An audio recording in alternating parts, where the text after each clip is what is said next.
వాణి sir గురించి మాట్లాడదాం. Of course నాకు చాలా హేట్ వస్తుంది దీనికి మాత్రం, and I'm ready for it because I don't care. Personally నాకైతే నెగటివ్ కామెంట్స్ రాలేదు ఆయన దగ్గర నుంచి. బట్ సెట్ లో ఎలా మాట్లాడతారు, అసలు ఏం చెప్తారు అనేది నేను ఇక్కడ చెప్తాను.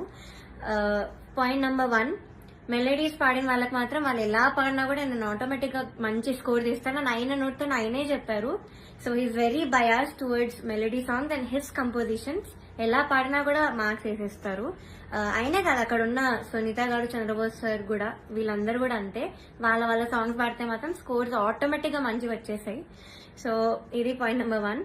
Point number 2 is very very hurtful to me personally because నేను ఎలిమినేట్ అయ్యే ఎపిసోడ్ లోనే ఏదో విషయంలో నన్ను చూస్తూ చెప్పారు ఇది కూడా. సో ద థింగ్ ఇస్, నేను మీ అందరికీ తెలుసు సూపర్ సింగర్ లో నా ఫైనాన్షియల్ సిచ్యువేషన్ గురించి కానీ అంతా బయట పెట్టాను. సో దానివల్ల నేను కొన్ని వెడ్డింగ్ షోస్ అలాంటివి చేయాల్సి వచ్చింది. సో ఈ పాయింట్ మీద సార్ మాట్లాడారు. ఏమన్నారంటే అసలు వెడ్డింగ్ షోస్ చేసేవాళ్ళు నా దృష్టిలో సింగర్సే కాదు, నాకు చాలా అసహ్యం, it's like your disrespecting music అని ఈ మాట అన్నారు. చాలా చాలా బాధ అనిపించింది. అదేంటి అంత స్టేజ్ లో ఉన్నాయని ఇలా మాట్లాడారేంటి అని. సో ఇదొకటి, నన్ను చూస్తూ మాట్లాడారు ఇంకా. So it was very hurtful.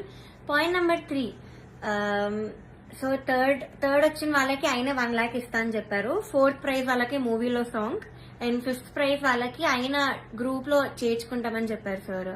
So ఇది ఎలా చెప్పారంటే, 5th ప్రైజ్ వచ్చిన వాళ్ళకి నా దగ్గరకి కొంతమంది రోజు వచ్చి చాకరీ చేస్తూ ఉంటారు, వాళ్ళ ట్రూప్ లో జాయిన్ చేసుకుంటా అని చెప్పారు. ఇలా చాకరీ అనే వర్డ్ వాడారు.